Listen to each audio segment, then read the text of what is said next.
I was stopped at a police checkpoint one evening. Why did it turn so personal? The brake lights ahead glowed red in the autumn dusk.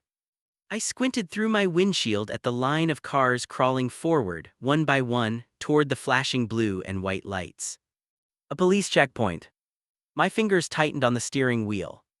It was just a routine stop, license and registration, maybe a breathalyzer, nothing to worry about. But my heart hammered anyway. I was 28 years old, a graphic designer who worked from home, and I'd never been in trouble with the law, not even a parking ticket. Still, something about police checkpoints always made my palms sweat. Maybe it was the authority, the uniforms, the way they could look at you and decide whether you were worth their time. Or maybe it was something deeper. Something I'd spent years trying to bury. The car ahead of me pulled away, and suddenly I was next. An officer stepped forward, his hand raised in that universal gesture, "Stop right there." I rolled down my window, letting in the cool October air. "Evening," the officer said. His voice was calm, professional. I looked up at him, ready to hand over my license. And froze. He was younger than I expected, maybe 30, 32 at most, tall with broad shoulders that filled out his uniform in a way that was almost unfair. Dark hair, close-cropped, sharp jawline, eyes the color of storm clouds. And he was looking directly at me. Not through me the way most cops did at checkpoints. At me. "License and registration, please," he said.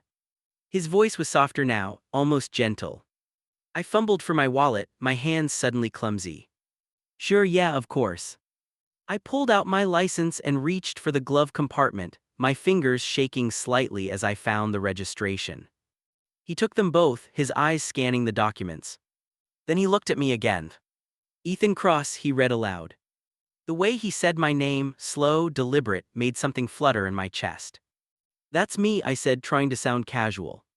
He studied my license photo, then looked back at my face.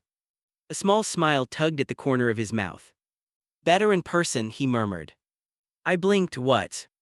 "Your photo," he said quickly, his expression neutral again. "Most people look better in person than in their DMV picture."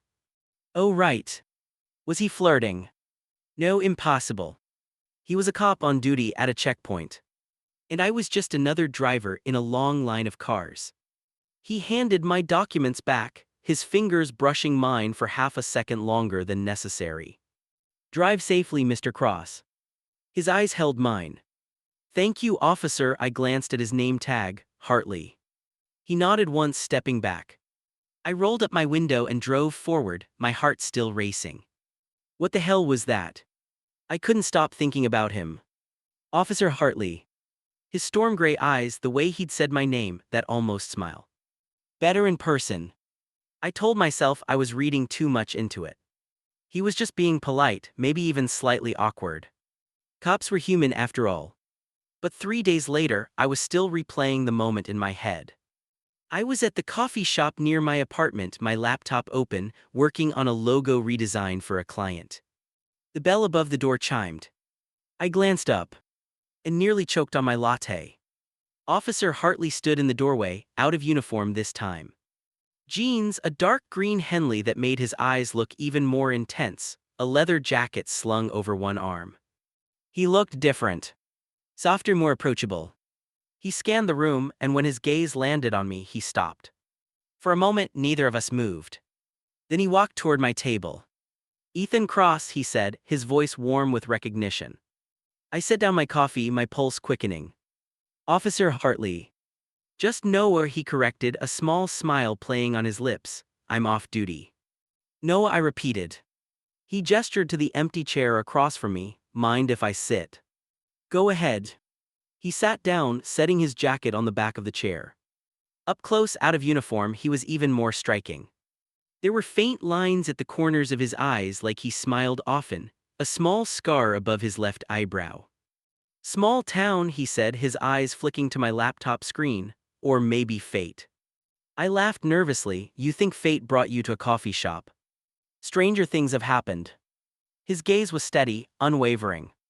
I felt heat rise to my cheeks.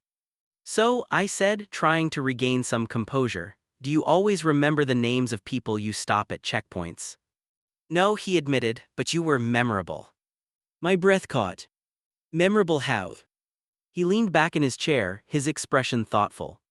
You looked terrified, he said, but not because you'd done anything wrong, you looked like you were afraid of me. I shifted uncomfortably. I'm not good with authority figures. I get that, he said quietly, but I'm not here to intimidate you, Ethan, I promise.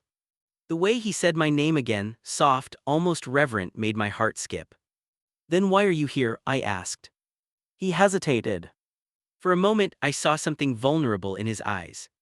Because I haven't stopped thinking about you, he said simply. The confession hung in the air between us. I stared at him, my mind racing. A police officer, a man, a stranger who'd stopped me at a checkpoint 3 days ago. And he was sitting here in a coffee shop, telling me he hadn't stopped thinking about me. I started, then stopped. What was I supposed to say? I know this is forward, Noah said, his voice careful. And if I'm reading this wrong, just tell me, I'll leave no hard feelings. Reading what wrong? He held my gaze. The way you looked at me at the checkpoint. My stomach flipped. How did I look at you? Like you saw me, he said softly, not the uniform, not the badge, me. I swallowed hard. I did see you, I admitted. His expression softened. Then maybe I'm not crazy for coming here. You're definitely a little crazy, I said, a nervous laugh escaping. What if I'd said no?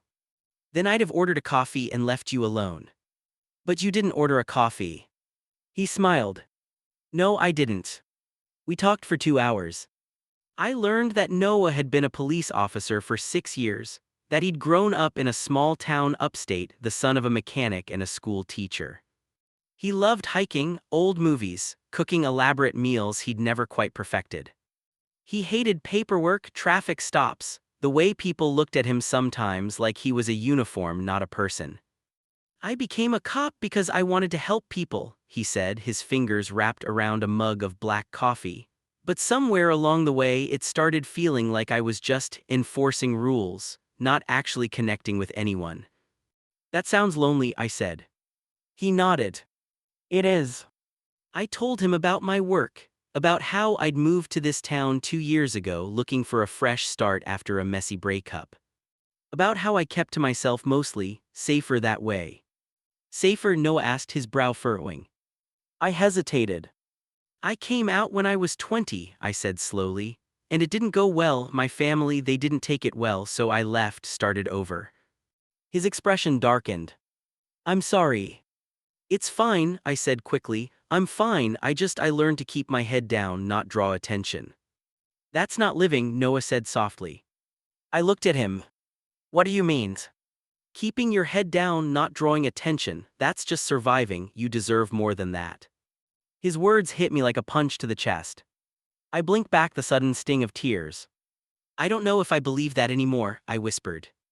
Noah reached across the table, his hand covering mine. His touch was warm, steady. Then let me show you, he said. We started seeing each other. Not officially at first.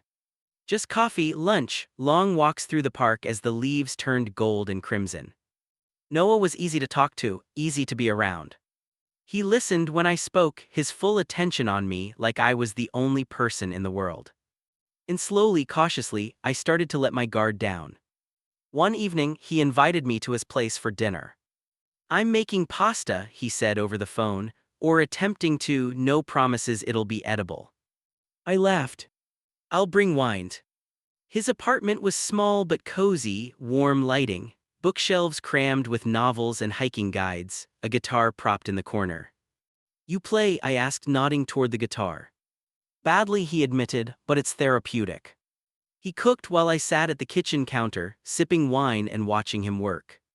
He moved with a quiet confidence, chopping vegetables, stirring sauce, tasting and adjusting. This smells amazing, I said. Don't jinx it. But it was amazing. We ate at his small dining table, candles flickering between us. This is nice, I said softly. It is, Noah agreed. He looked at me across the table, his gray eyes warm. I like having you here, he said. I like being here. After dinner we moved to the couch. Noah put on an old black and white film, something with Cary Grant and witty dialogue. I sat beside him, our shoulders touching. And then slowly his arm slipped around me. I leaned into him, my head resting against his shoulder. He smelled like cedar and coffee. "Is this okay?" he murmured. "Yeah," I whispered, "this is perfect." But it wasn't always easy. One afternoon, we went to a local diner for lunch. It was crowded, noisy, filled with families and couples. We sat across from each other in a booth, talking and laughing. And then I noticed the way people were looking at us. Not just glancing, staring. A woman at the next table whispered something to her husband, her eyes flicking toward us. A man near the counter shook his head, his expression hard. My chest tightened. "Ethan," Noah said, his voice concerned, "you okay?" "People are staring," I said quietly. He glanced around, his jaw tightening. "Let them. It's not that simple." "Yes, it is." He reached across the table, taking my hand in his. His grip was firm, steady. "I'm not hiding," he said, "not anymore." Tears pricked at my eyes. "I don't know if I'm ready for this," I whispered. "Then I'll be ready for both of us," he said softly. That night I told him everything. About my family, about the rejection, about the years I'd spent trying to make myself smaller, quieter, less visible. "I thought if I just kept my head down I'd be safe," I said, my voice breaking, but I was just disappearing. Noah pulled me into his arms, holding me close. "You're not disappearing anymore," he murmured into my hair. "I see you, Ethan, and I'm not letting you go." I clung to him, my tears soaking into his shirt. "I'm scared," I admitted. "I know," he said, "but you're not alone, not anymore." Weeks turned into months. The autumn chill gave way to winter's bite. Noah and I grew closer, our connection deepening with every shared moment. He was patient with me, gentle. He never pushed, never demanded more than I could give. But he also challenged me. "Come with me," he said one Saturday morning. "Where?" "You'll see." He drove us out of town, into the hills, until we reached a trailhead. "A hike," I said, raising an eyebrow. "A hike," he confirmed. We climbed for an hour, the trail winding through bare trees and patches of snow. And then we reached the summit. The view took my breath away. Rolling hills stretched out before us, dusted with white. The sky was a pale, perfect blue. "This is beautiful," I said. Noah stood beside me, his hand finding mine. "I come here when I need to remember," he said. "Remember what?" "That there's more to life than fear." I looked at him. "You're afraid too." He nodded. "Every day, afraid of failing, of not being enough, of losing the people I care about." "Then how do you keep going?" He squeezed my hand. "Because I'd rather be afraid and feel something than be numb and feel nothing at all." His words settled into my chest. "I want that too," I whispered. "Then let's choose it," he said, "together." But the past has a way of catching up. It was late January when my phone rang. An unknown number. I almost didn't answer. But something made me pick up. "Hello." Silence. Then a voice I hadn't heard in 8 years. "Ethan." My blood ran cold. "Mom." Noah looked up from across the room, concern flashing in his eyes. My mother's voice wavered. "I got your number from your cousin, I hope that's okay." It wasn't. But I couldn't say that. "Why are you calling?" I asked, my voice tight. "Because I need to see you," she said. "Your father, he's sick, Ethan, and he wants to talk to you." I told Noah everything that night. About the phone call, about my father's illness, about the years of silence. "I don't know what to do," I said, packing his living room. "I don't owe them anything, they made their choice." "That's true," Noah said carefully, "but you get to make your choice now." I stopped packing, looking at him. "What would you do?" He stood, crossing to me. "I'd ask myself what I'd regret more," he said. "Going and facing them, or not going and never knowing what they wanted to say." I closed my eyes. "I'm not ready." "Then don't go," he said simply, "but if you do, I'll go with you." I opened my eyes. "You would?" "Of course," he said, his hand cupping my cheek. "I told you, you're not alone." We drove upstate 3 weeks later. The roads were icy, the sky heavy with the promise of snow. I sat in the passenger seat, my hands clenched in my lap. Noah drove in silence, but his presence was steady, grounding. "Thank you," I said quietly, "for coming with me." Always, he said. My parents' house looked the same. A small ranch-style home with peeling paint and a sagging front porch. I used to love this place. Now it just felt like a prison. Noah parked and we sat in silence for a moment. You don't have to do this, he said. I know. But if you do, I'm right here. I nodded. We walked to the front door together. I knocked. And my mother answered. She looked older, tired, her hair streaked with gray. Ethan, she breathed. Her eyes filled with tears. Hi, Mom. She looked at Noah standing beside me. This is Noah, I said, my partner. The word felt strange on my tongue. But also right. My mother's expression flickered, surprise, hesitation, something that might have been fear. Then she stepped aside. Come in. My father was in the living room, propped up in a recliner. He looked smaller than I remembered, frailer. Cancer, my mother had said, stage 4. He looked up as we entered, and his eyes widened. Ethan. His voice was hoarse. Dad. We stood there, the silence stretching between us like an open wound. Finally he spoke. I'm sorry. The words hit me like a freight train. What? I'm sorry, he said again, his voice breaking. For everything, for what I said, for pushing you away. Tears blurred my vision. Why now, I asked, why wait until you're dying? Because I was a coward, he said, because I was wrong and I don't want to die without you knowing that. I sank into the nearest chair, my legs suddenly weak. Noah stood behind me, his hand on my shoulder. I was raised to believe, my father paused, struggling. I was raised to believe that being gay was wrong, a sin, and when you told us I panicked, I thought I was protecting you, protecting our family. You weren't protecting me, I said, my voice shaking, you were hurting me. I know, he whispered, and I'm sorry. My mother stepped forward, her own tears falling. We both are, she said. We lost 8 years with you because we were too stubborn, too scared, and we can't get that time back. Noah's hand squeezed my shoulder gently. I looked up at him. He nodded, his eyes full of understanding. I turned back to my parents. I can't just forgive you, I said. Not yet, maybe not ever, but I'm willing to try. My father's face crumpled with relief. That's all I can ask. We stayed for 2 hours. We really talked for the first time in years. It wasn't perfect, it wasn't easy. But it was a start. As we drove away, the snow finally began to fall. I watched the flakes swirl in the headlights, my heart heavy but somehow lighter too. You okay? Noah asked. I think so, I said. I think I needed that. I'm proud of you, he said softly. I looked at him. For what? For facing them, for giving them a chance, that takes courage. I wouldn't have done it without you. Yes, you would have, he said, but I'm glad you didn't have to. Spring arrived slowly that year. The snow melted, the trees budded, the world came back to life. And so did I. I started visiting my parents once a month, short visits at first, carefully navigated conversations. But gradually the tension eased. They asked about Noah, about my work, about my life. And slowly, painfully, we started to rebuild. My father passed away in April. Peacefully, my mother said. I cried at his funeral not just for him but for the years we'd lost, for the relationship we'd never fully repair. But I also cried with relief. Because he'd tried, we both tried.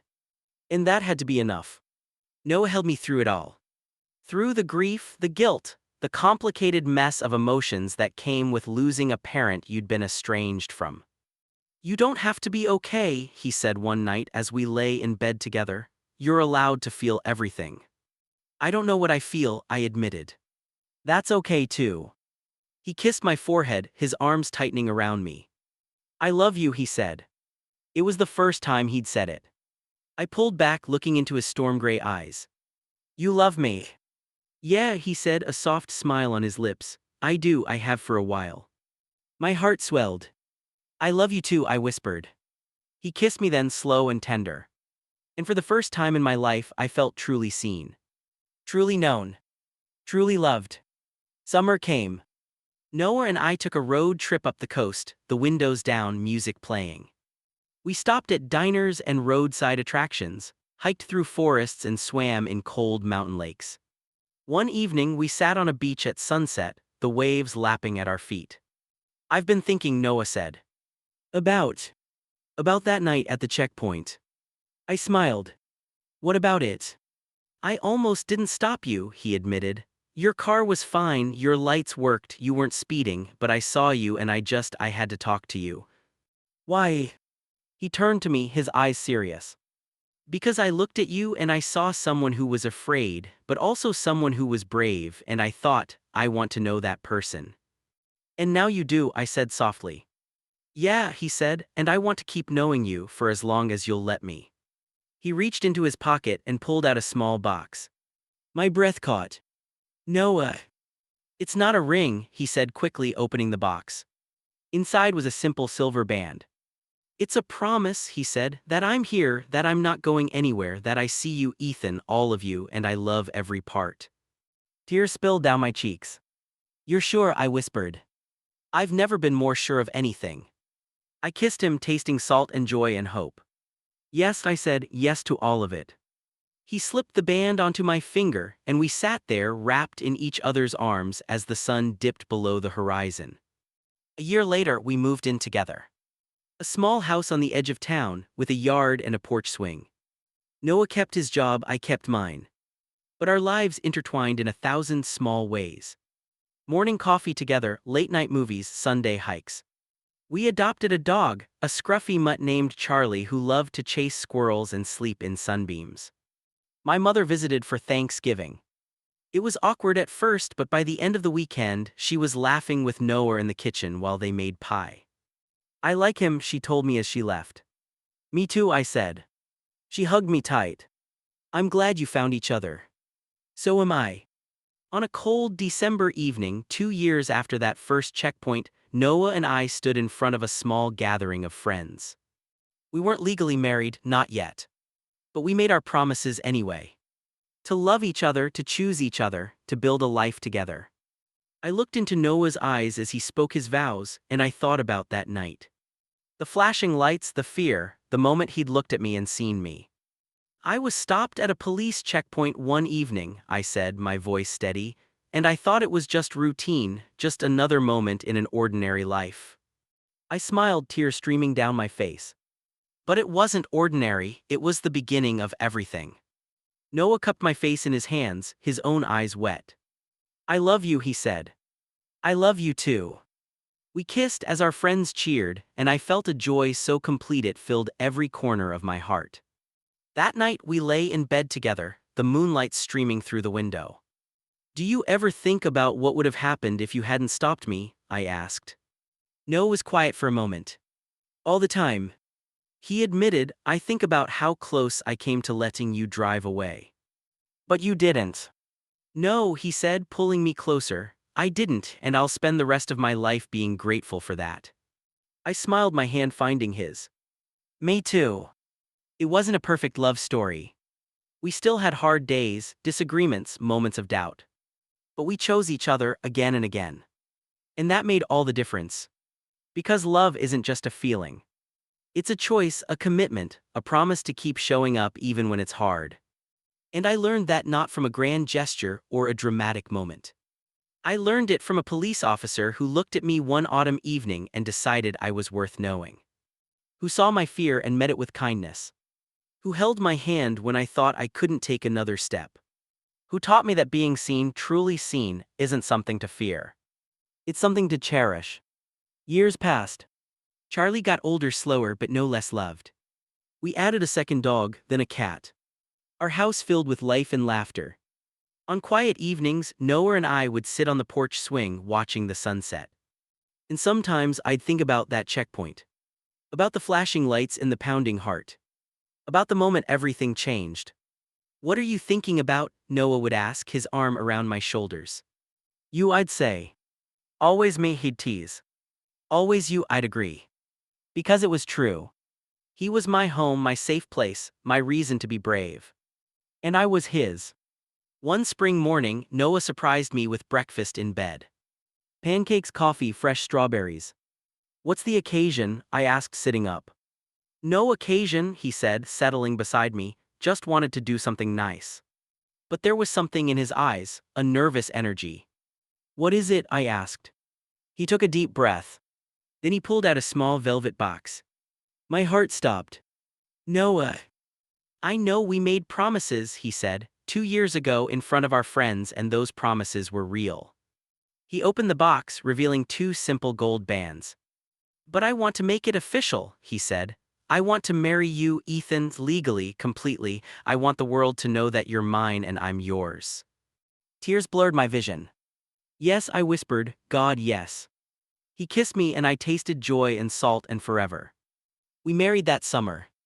A small ceremony in our backyard, surrounded by the people we loved. My mother was there beaming. Noah's parents flew in from upstate. Our friends filled the chairs, laughing and crying and cheering. And when the officiant asked if we took each other, we said yes without hesitation. Because this love, this beautiful, imperfect, extraordinary love, was the truest thing I'd ever known. On our wedding night, we lay tangled together, the windows open, the summer breeze drifting through. I can't believe we're married, I said. I can, Noah murmured. This was always where we were headed. I turned to look at him. You think so? From the moment I saw you at that checkpoint, he said, I knew. Knew what? That you were going to change my life. I kissed him slow and deep. You changed mine too. And so the story continues. Not with grand gestures or dramatic moments, but with quiet mornings and lazy afternoons. With laughter and tears and everything in between. With two men who found each other on an autumn evening, when one was looking for connection and the other was looking for courage. And who built a life together, one day at a time. A life filled with love. And hope. And home. I was stopped at a police checkpoint one evening, and it turned so personal because sometimes the universe knows what we need before we do. Sometimes the person we're meant to find is waiting at the most unexpected crossroads. And sometimes love begins with a simple question. License and registration, please. Should their story continue, comment part 2 if you want more read. Like if this made your heart race red. Subscribe for weekly gay romance stories.